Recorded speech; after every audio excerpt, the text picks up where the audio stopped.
PSC clerkship men's পরীক্ষার সিরিজের এটা 4 নম্বর ভিডিও। গত কয়েকদিনে বেশ কয়েকজন জিজ্ঞাসা করেছে যে কোন কিবোর্ড কিনবো। আমি পাল্টা প্রশ্ন করলাম যে কিবোর্ড হঠাৎ করে কেন? তো তাদের উত্তর হচ্ছে পিএসসি ক্লার্কশিপ মেন্সের পরে যে টাইপিং টেস্ট হবে সেই টাইপিং টেস্টের জন্য তো প্র্যাকটিস করতে হবে এখন থেকে। তাহলে কোন কিবোর্ডে ভালো হবে, কীভাবে প্র্যাকটিস করলে ভালো হবে সেই বিষয়গুলো একটু জানা প্রয়োজন।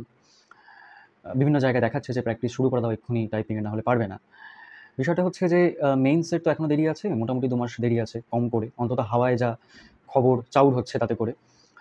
এবং মেন্স পরীক্ষা হওয়ার পরে পিএসসি এমন একটি প্রতিষ্ঠান যেটি পৃথিবীর মন্থরতম কচ্ছপটিকেও টেক্কা দিতে পারে, অন্ততপক্ষে গয়ঙ্কচ্ছ মনোভাবের দিক থেকে। সুতরাং ডিসেম্বরে মেন্স হলে তারপর অন্তত 6 থেকে 8 মাস খাতা দেখতে লাগবে এবং তারপরে রেজাল্ট বেরোনো, তারপরে আমাদের টাইপিং টেস্ট, অন্তত এতদিন যা হয়ে এসেছে তা অনুযায়ী। সুতরাং এখন থেকে এই টাইপিং টেস্ট ইত্যাদির কোনো প্রয়োজন নেই, বরং ক্লার্কশিপের সাথে সাথে যাদের অন্যান্য পরীক্ষা রয়েছে, বিভিন্ন পরীক্ষা রয়েছে, তারা সেই পরীক্ষাগুলোর জন্য পড়ো। ক্লার্কশিপে টাইপিংয়ের জন্য যা লাগে সেটা 2 মাস কেন 1 মাসে তুলে ফেলা যায় অনায়াসে। 1 মাস প্র্যাকটিস করলে সেটা অনায়াসে তুলে ফেলা যায় এবং মোটামুটি যদি প্র্যাকটিস থাকে তাহলে টাইপিং পরীক্ষায় ডিসকোয়ালিফাইড কেউ খুব একটা হবে না।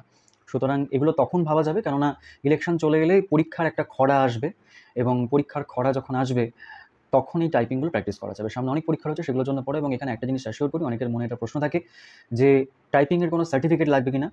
অন্তত এতদিন পর্যন্ত যা ট্রেন্ড ছিল বা যে নিয়মকানুন চলে এসেছে তাতে করে টাইপিংয়ের কোনো সার্টিফিকেট কোথাও লাগেনি।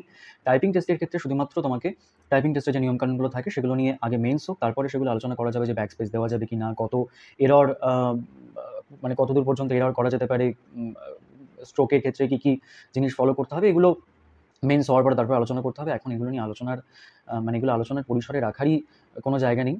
আর সার্টিফিকেটের কথাটা বললাম, সেটা খেয়াল রেখো।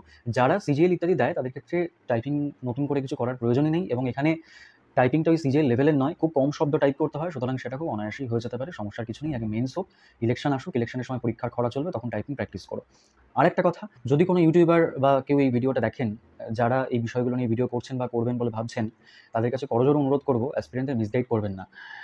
সামান্য ভিউ এবং সামান্য অর্থকড়ির জন্য এভাবে মিসগাইড করা উচিত নয় এবং তথাকথিত বোদ্ধা নয় এমন অ্যাসপিরেন্টদের বলছি, এখন থেকে টাইপিং নিয়ে ভাবার কোনো প্রয়োজন নেই। মেন্স হতে দাও আগে, মেন্সের জন্য ভালো করে পড়াশোনা করো, মক দাও ভালো করে। দেখা হচ্ছে পরের ভিডিওতে।